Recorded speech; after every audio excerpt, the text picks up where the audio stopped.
Assalamualaikum warahmatullahi wabarakatuh. Kali ini kita akan belajar mengenai materi momentum dan impuls. Mari kita saksikan video pembelajaran ini. Selamat belajar. Apa pengertian dari momentum? Coba perhatikan animasi berikut. Pada gambar pertama, kita melihat sebuah mobil A melaju dengan kecepatan V dan dengan massa M. Pada gambar kedua, sebuah mobil B melaju dengan kecepatan 3V dan dengan massa M. Keduanya memiliki massa yang sama, namun kecepatannya berbeda. Jika ingin memberhentikan keduanya, lebih sulit mana? Untuk mengukur seberapa sulit benda untuk diberhentikan, kita bisa menggunakan besaran yang disebut dengan momentum, atau disimbolkan dengan huruf P. Momentum termasuk ke dalam besaran vektor, karena memiliki arah. Kita tahu bahwa beberapa benda mudah untuk diberhentikan, dan beberapa lainnya sulit untuk diberhentikan. Hal itu dipengaruhi oleh besar kecepatan benda dan massa benda. Sehingga momentum benda nilainya bisa diukur dengan menggunakan rumus matematis P sama dengan M dikali V. Momentum adalah hasil perkalian dari massa dan kecepatan. Dengan M adalah massa yang memiliki satuan kilogram, V adalah kecepatan dengan satuan meter per sekon, sehingga satuan dari momentum atau P adalah kilogram meter per sekon. Apabila suatu benda memiliki massa semakin besar, maka momentum benda semakin besar.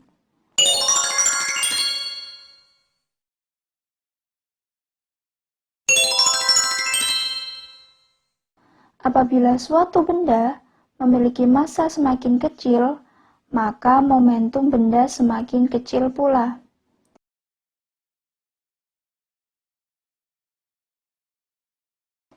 Apabila suatu benda memiliki kecepatan semakin besar, maka momentum benda semakin besar.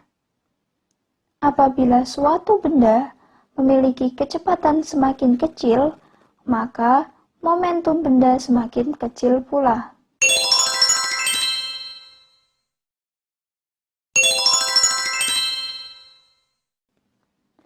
Hal itu karena nilai massa dan kecepatan berbanding lurus dengan momentum.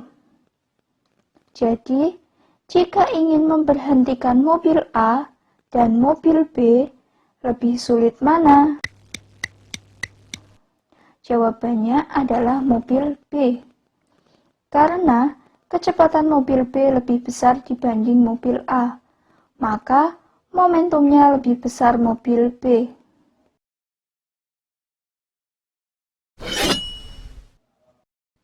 Selain itu, contoh momentum bisa kita lihat dari video ini. Bola golf yang memiliki massa tertentu dipukul dengan stick golf sehingga melaju dengan kecepatan tertentu. Nah, semakin besar kecepatan bola, maka momentum bola tersebut juga semakin besar. Untuk contoh soalnya, mari kita analisis bersama.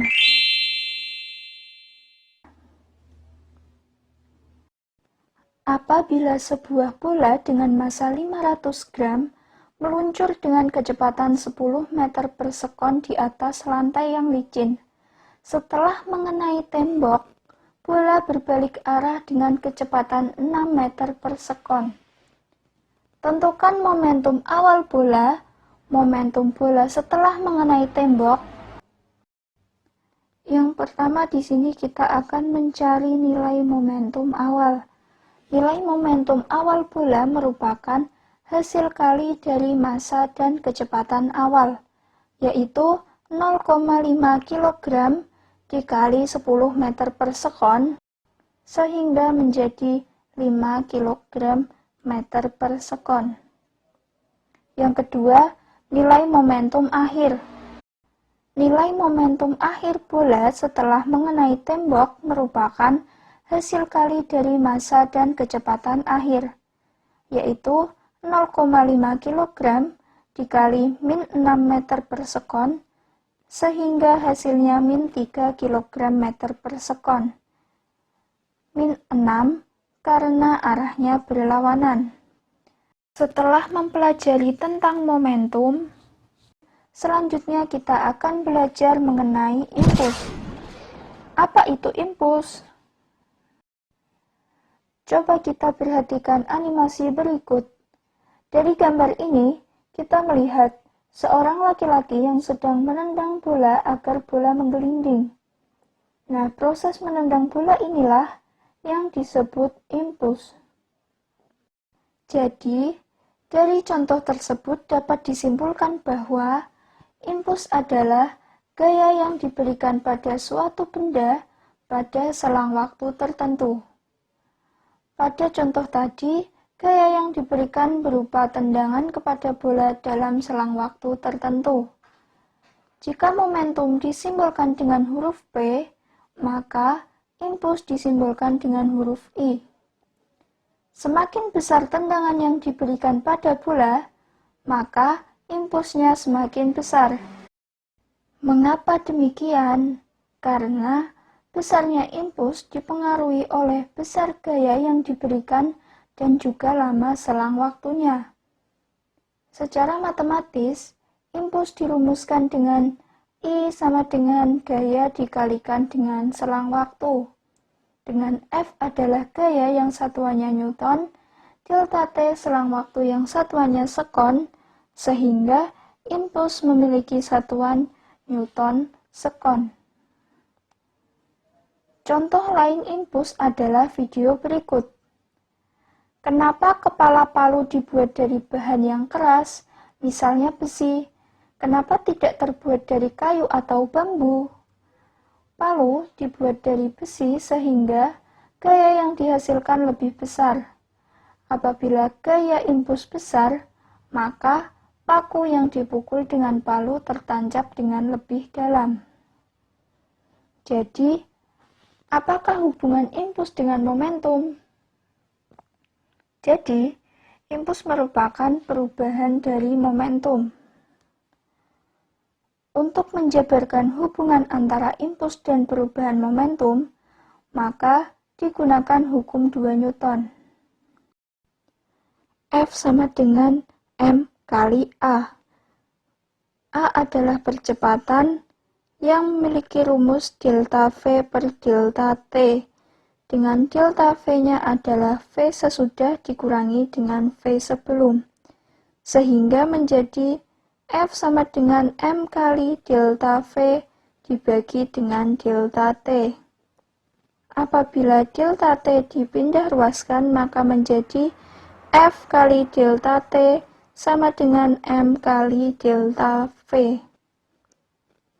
Apabila dijabarkan, maka menjadi F kali delta T sama dengan M kali V sesudah dikurangi dengan V sebelum. Sehingga menjadi I sama dengan delta P. Dengan delta P adalah P2 dikurangi dengan P1.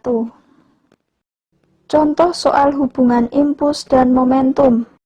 Misal, sebuah bola kasti yang masanya 0,1 kg dilempar horizontal ke kanan dengan kecepatan 20 meter per sekon. Kemudian bola dipukul sehingga berbalik arah dengan kecepatan 30 meter per sekon. Jika kontak pemukul dan bola terjadi 0,0001 sekon, maka besar impuls yang diberikan pemukul bola adalah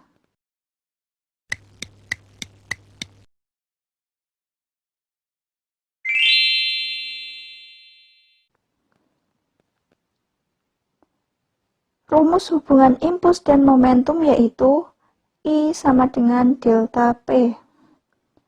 Impuls sama dengan massa dikali dengan delta V.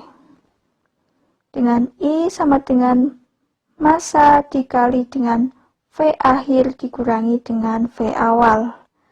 Di sini kita masukkan nilai massa dan kecepatannya sehingga I sama dengan 0,1 kg dikali min 30 meter per sekon dikurangi 20 meter per sekon. Nilai 30 menjadi negatif karena berbalik arah.